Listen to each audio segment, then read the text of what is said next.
I am fairly terrible at drifting, I've got to be honest with you. But that is not the headline for today's video. Because right now, I'm playing RaceRoom and a bespoke drift car that's been developed for the platform that you will be able to get your hands on fairly soon.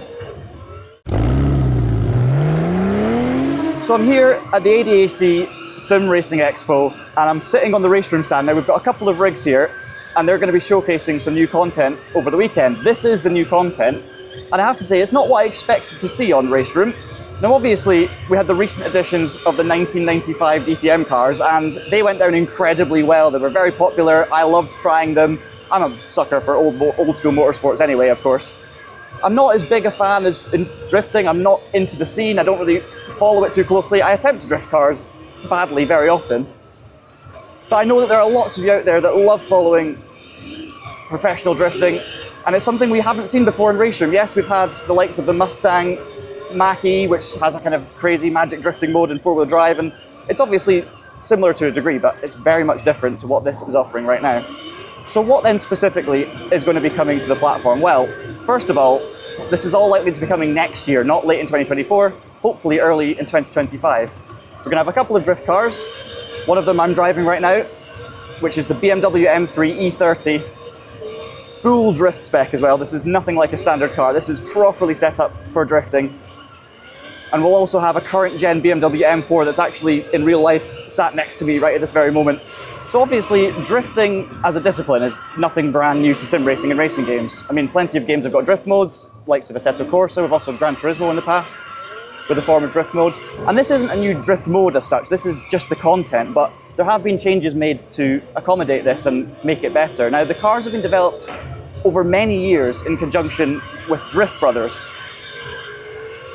Now that means what you're getting is real feedback from real drivers, real drifters who know exactly what they're doing, set up the cars and can make it feel incredibly realistic. And I have to say, I've never driven one of these cars in real life, that's obvious, so I cannot sit here and say, oh, this feels exactly what it feels in real life, but it definitely feels like how I would imagine it would feel. It's quite easy to get sideways, in fact very easy to get sideways, but to be precise and show finesse beyond that is exceedingly difficult. Obviously you're seeing from me right now, the amount of times, I can get into it quite a nice slide and I think I've got it and then, 5 seconds later I lose it all. And anytime I'm trying to do something with a bit of neatness and finesse, I'm finding it incredibly difficult. But the satisfaction is huge when you actually get it right and don't spank a wall.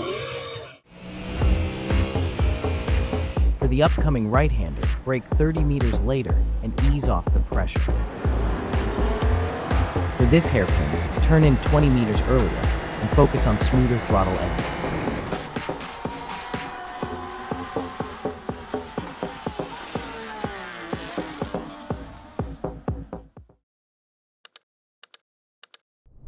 So there are no new bespoke physics as such. The game is still RaceRoom, it's still as you know it, but the parameters in terms of the car setup have been modified to allow for drift-specific setups. So using obviously the real data, making it incredibly realistic means that you have to open up some of those settings that you wouldn't normally use or choose on a proper racing car. So that creates a whole new world of setup opportunities and I think people are really going to enjoy that. We haven't talked about tracks in locations either. You may not recognise the circuit I'm driving around or the, parking lot with cones and containers and even a ramp over there that I'm going to head to now. And that's because it doesn't exist. It's a fictional circuit. RaceRoom have created it almost like a fictional drift arena. And that's going to be a free new addition to the game. Almost survived the jump over the ramp. Now, although this is fictional, there will also be some proper real-life licensed circuits coming as well. New layouts to known tracks that will be familiar to you, maybe even layouts you've never tried before that are used in the real-life drifting competitions. It is really nice to see some new game content being showcased here at the Expo. I mean, obviously in the past, it's been heavily weighted towards hardware, like steering wheels and cockpits and things like that, and that is still the case most of the way, but it's really nice to see people like RaceRoom, obviously Kunos with Assetto Corsa Evo is going to be here this weekend as well, so that's fantastic to see, because I think there's a real opportunity here to, really get sim racers that maybe haven't tried your sim before on the rigs, testing it out and seeing what they think, and there's obviously a bit of a space in the market for professional drifting through sim racing, and this could definitely provide that. Now, we don't have any specific drift game modes coming at the moment, But there will be online for this, so you can essentially go out and drift with your friends when this content's released. If you all have it together, you can jump in a server, do tandem drifting, all of these things. There can definitely be communities built on this content. And obviously, a lot of drifting competition comes down to judging and scores and things like that.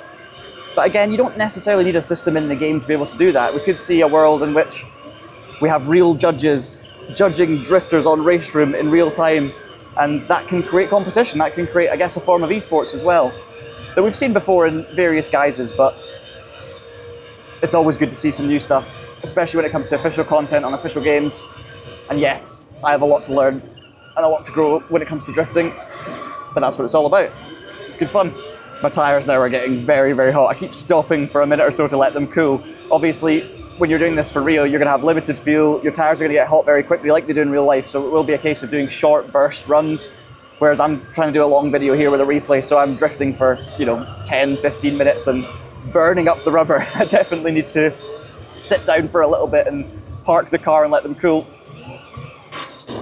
So to summarise then, we've got 2 new cars, multiple new locations, some licensed, some fictional, coming to RaceRoom in early 2025. But there could of course be more than that. We could see more cars added to the roster, we could see more drift venues coming as well. That wouldn't be surprising to me, but all of that is yet to be confirmed and yet to be developed.